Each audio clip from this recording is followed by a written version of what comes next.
And let's start with the PBA.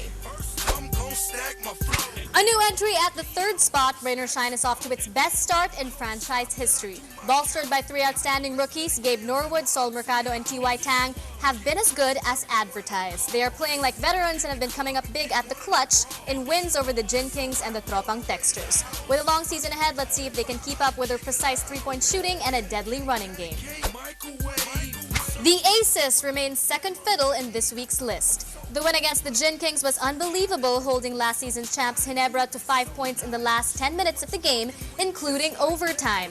Willie Miller continues to own clutch situations, while Joe Devance has come alive in their past 3 games. The Aces have had a tendency of slacking off, though, playing catch-up at the end game.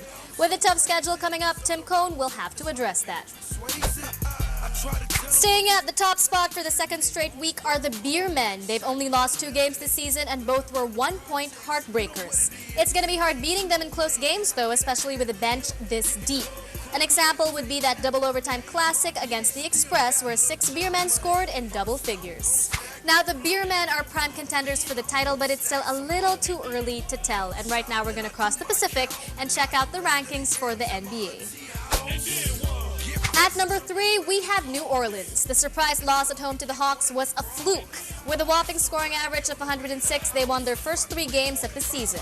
Chris Paul picked up where he left off, making an early bid for MVP. Pair him with Peja, Mo Pete, and Posey from outside, Chandler and West inside, and you know that they're raring for a championship champagne bag.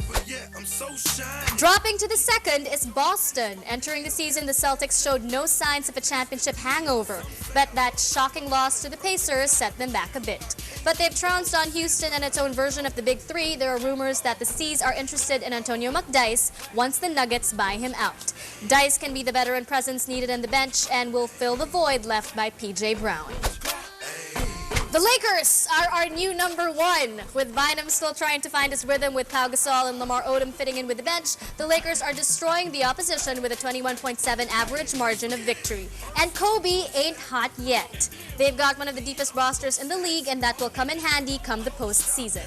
The new NBA season has gotten everyone buzzing. The answer was just traded for Mr. Big Shot a couple of days ago. Tony Parker has already broken the 50-point mark this early into the season, with Amaris Stoudemire coming close at 49. And of course, expect a lot more double overtime games at the KFC PBA Philippine Cup. For BTV alerts on your mobile phones, it is BTV Space On to 2600. And I will see you guys next week. But right now, I am out just like John McCain.